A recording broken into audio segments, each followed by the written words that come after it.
The World Cup nobody could have predicted. 14 days from now, the 2026 FIFA World Cup begins. 14 days. The opening ceremony is in Mexico City. The Estadio Azteca will be full. The trophy has been polished, the squads are named, the flights are booked. On the surface, everything looks ready. And yet, on May 28th, 2026, the tournament that was supposed to be the most straightforward World Cup in modern history is arriving as the most complicated one in a generation. Not in terms of the football. The football, when it starts, will be extraordinary. But in terms of everything that surrounds it, the questions that have followed it, the resistance that is built around it, the conversations happening right now inside football federations, fan groups, and the corridors of FIFA itself. This is unlike any World Cup that anyone currently alive has watched. The resistance is real, it's varied. It's coming from different directions and different forms for different reasons. And when you look at all of it together, calmly, honestly, it tells you something important about where football is right now and where it's heading. So, today, May 28th, let's do exactly that. Let's look at the full picture. What countries have pushed back against this tournament? What fans are saying and doing? What FIFA has had to navigate? And where everything stands with 14 days to go. Start with Iran, because Iran's story has no equivalent in the modern history of the World Cup. And it took another turn just this week that almost nobody saw coming. Iran qualified for this tournament in March 2025, their 7th World Cup appearance, their 4th in a row. They earned their place, they played their matches. Mehdi Taremi scored the goals that sent them through. Everything was in order. Then, February 28th of this year arrived. Conflict began. Iran's supreme leader was killed. Within days, the sports minister went on state television and said something that shook the football world. He said, "Under no circumstances can we participate in the World Cup." Not a qualified statement, not a maybe. Under no circumstances. FIFA's response was immediate. Infantino said it clearly, repeatedly, in public. Iran will participate.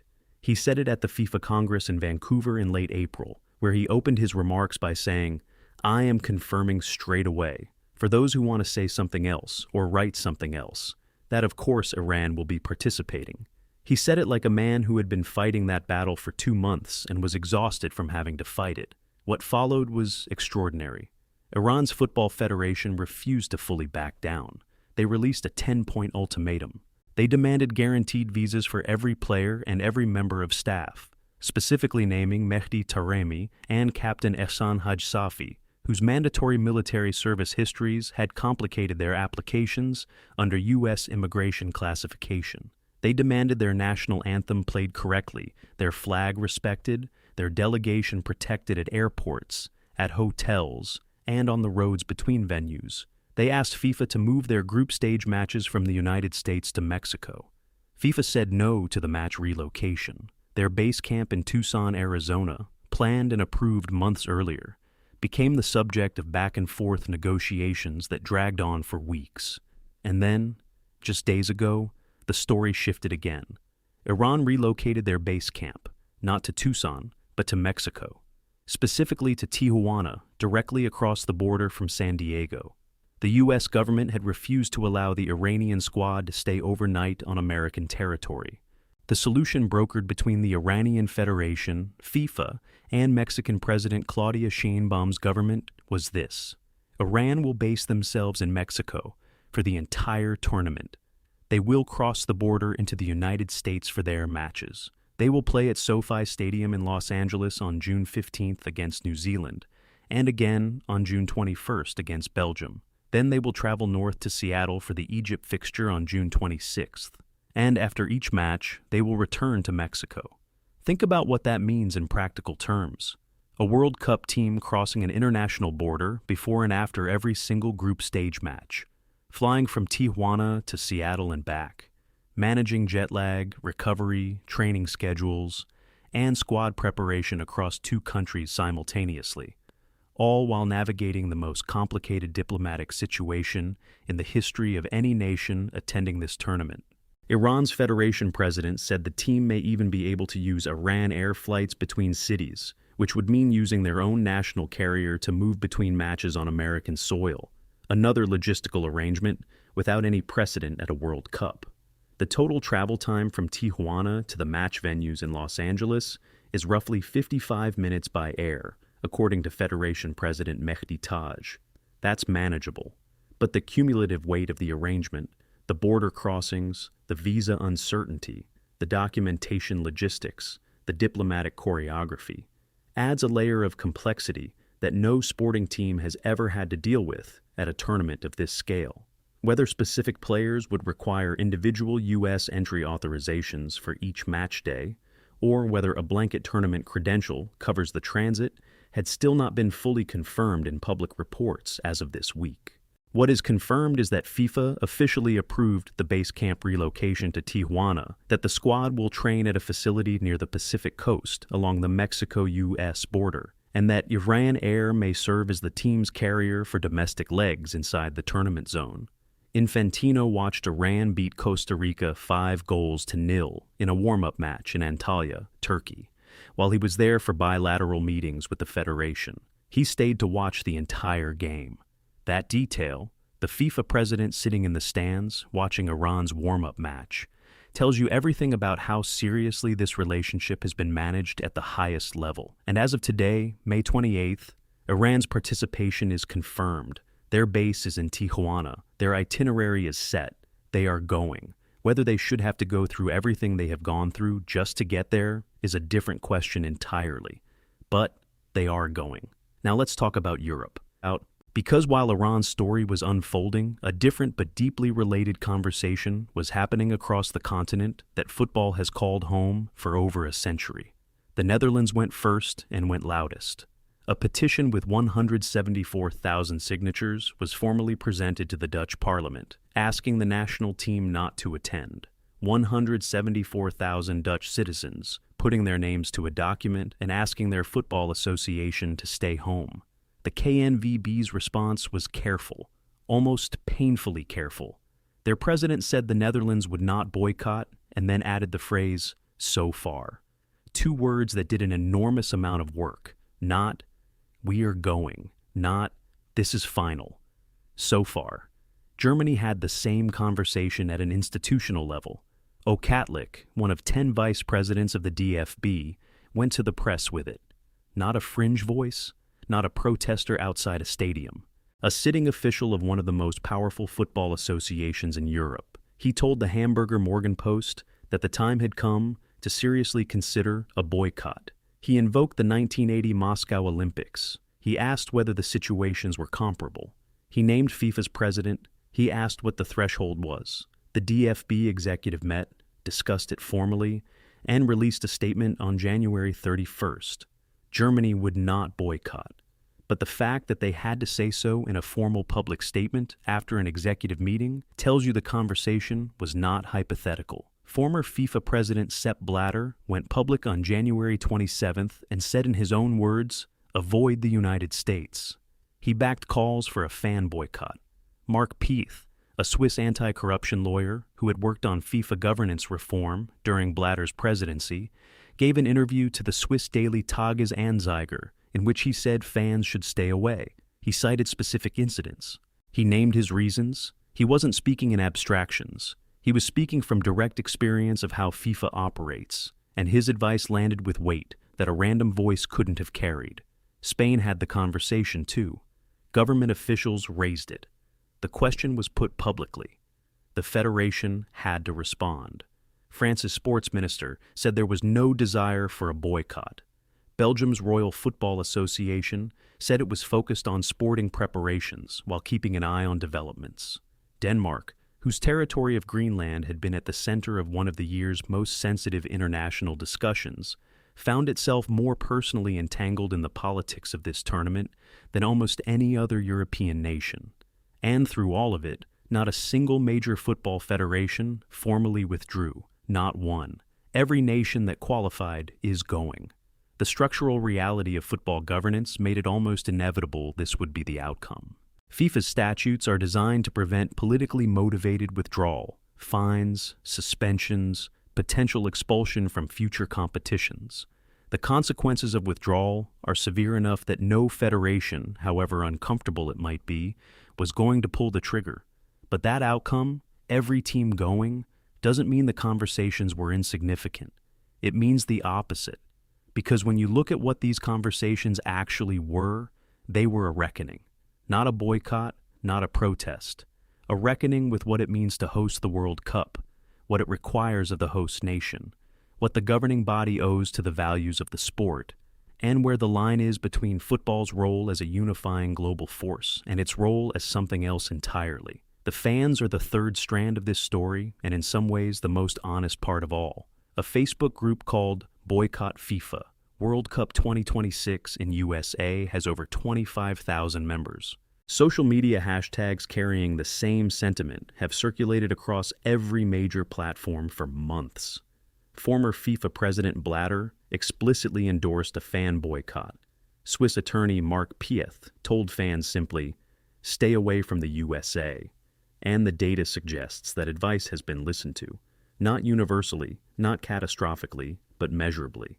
Airline bookings from Europe to the United States for July 2026 are down 14% compared to the same period last year. And here's what makes that number more significant than it first appears. The dollar is currently weaker against the euro, meaning the trip should theoretically be cheaper for European travelers. Despite that financial incentive to go, fewer people are booking. Hotel bookings across American host cities are running significantly below expectations, according to the American Hotel and Lodging Association, whose survey found that nearly 62% of New York City hotel owners reported softer than expected World Cup business. Seattle had projected 17% higher international visitor numbers than it is currently tracking. The secondary ticket market has responded accordingly. Average resale prices for group stage matches fell 23% between April 20th and May 20th. 87 of the 91 American and Canadian fixtures have seen their entry price drop over the past month. The market set prices at a level the actual fan base, in actual real-world conditions, simply would not pay. And the market has been correcting itself week by week, moving toward a point where something closer to real demand meets real supply. To understand what fans are actually reacting to, it's worth putting the numbers in full context. When the United States last hosted the World Cup in 1994, tickets ranged from $25 to $475. In Qatar, in 2022, prices ran between $70 and $1,600. For 2026, the cheapest group stage tickets start at $140, rising to $8,680 for the final, with the cheapest openly available final ticket set at $4,185. That is more than 7 times the cost of the cheapest 2022 World Cup final ticket. Supporters who follow their national team all the way to the final could be looking at roughly $7,000 in ticket costs alone before a single flight, hotel night, or meal is factored in. For an England supporter whose national team has gone 60 years without lifting the trophy, a Category 3 seat at the final would cost $7,020. For a tournament that positions itself as belonging to the world, these are numbers that require some explaining. Football Supporters Europe called FIFA's pricing a monumental betrayal. They filed a formal complaint with the European Commission, calling for prices to be frozen and for FIFA's dynamic pricing model, being used at a World Cup for the first time in history, to be halted for European fans. Congressional representatives in the United States wrote to FIFA asking it to make travel to matches affordable for everyday people. New York's mayor negotiated with Infantino personally and secured 1,000 tickets at $50 each for local residents, a gesture that mattered symbolically, even if 1,000 tickets in a city of 8 million is, in mathematical terms, a rounding error. And FIFA, for its part, did introduce a supporter entry tier, cheaper tickets distributed through national associations that covered roughly 10% of each team's allocation per match. 10%. FIFA's broader response through all of this has been consistent. Infantino defended market rates. He described demand for this tournament as the equivalent of 1,000 years of World Cups at once, and said all 104 matches would be sold out. The organization pointed to its FIFA Pass system for visa prioritization, to its supporter ticket tiers, and to its regular meetings with affected federations. The Secretary General flew to Istanbul to meet with Iran's leadership in person. The organization moved slowly in some areas and quickly in others. Whether it moved in the right direction, with enough urgency, using enough of its considerable leverage, that is the question the historians of this tournament will be debating long after the confetti falls at MetLife Stadium. Here's something worth sitting with, though, because this story has another side that consistently gets far less attention than it deserves. The football is 14 days away. And on purely footballing grounds, this is among the most compelling fields ever assembled for a World Cup. France, the world's #1 ranked nation.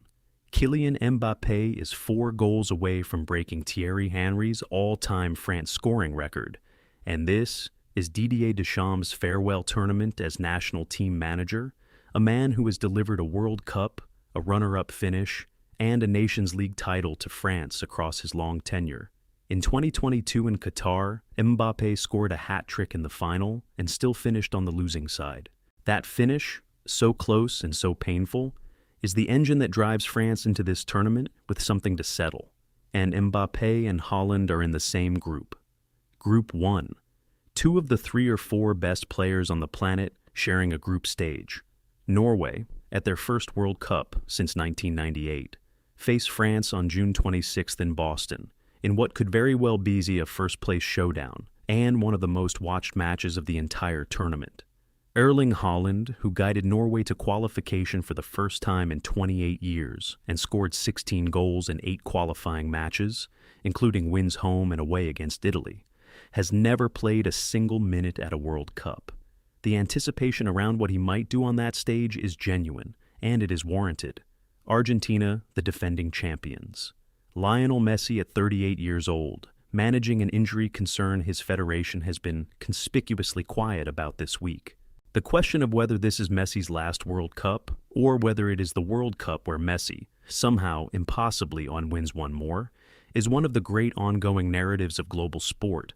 Whatever happens, his presence in this tournament carries a weight that very few athletes have ever brought to a competition. Brazil, under Carlo Ancelotti, with Vinicius Jr. at the peak of his powers and Neymar back at 34, for what may be one last attempt at the title his generation has never managed to win. The monkey on Brazil's back, going back to their 1950 Copa do Mundo final loss at the Maracana, forward through the 7-1 in 2014, is the kind of generational pressure that produces either something historic or something heartbreaking. Sometimes both. Spain, the European champions, young, fluid, difficult to play against, and genuinely hard to stop. England, with a squad of real depth, carrying 60 years of hurt onto the pitch in every match they play. Morocco, back for the tournament where they made history 3 years ago in Qatar, the first African nation to reach a World Cup semifinal, now returning with something to prove rather than something to discover. And Iraq, at the World Cup for only the second time in their history, after a 2-1 win over Bolivia in the international playoff round, secured their place in Group 1 alongside France, Norway, and Senegal. 48 teams, 104 matches. A 39-day tournament spread across 3 countries and 16 cities. Some of those cities, Mexico City, Guadalajara, Toronto, Vancouver, are preparing to deliver football atmospheres that will remind everyone who watches exactly why this game is the one that crosses every border that politics and diplomacy cannot. The expanded format has its skeptics. 48 teams means more group stage mismatches, more dead rubbers, more matches that lack the high-stakes tension of a knockout round. The argument that the tournament has been commercially inflated at the cost of competitive quality is not an unreasonable one. But the counter-argument is equally real. 48 teams means more nations, more stories, more fan bases experiencing the biggest stage in football for the first time. That matters. It matters to Iraqi football supporters in a way that no analysis of competitive balance can fully account for. The resistance to this tournament has been real. It has been documented, measured, sourced, and in some cases, genuinely significant. Iran flying from a base in Mexico to play group stage matches in Los Angeles and Seattle is a story without any parallel in the history of this competition. The Dutch parliament formally debating whether its national team should attend a World Cup is something football historians will write about for a long time. a $150 train fare just to reach a match venue, a $6,900 supporter travel package, a final ticket on the secondary market priced in the tens of thousands. Those numbers will be studied in whatever review process FIFA conducts after this tournament concludes. They will shape what comes next, or at least they should. But 14 days from now, something will happen that always happens when the World Cup gets this close. A referee in Mexico City will raise a whistle to his lips.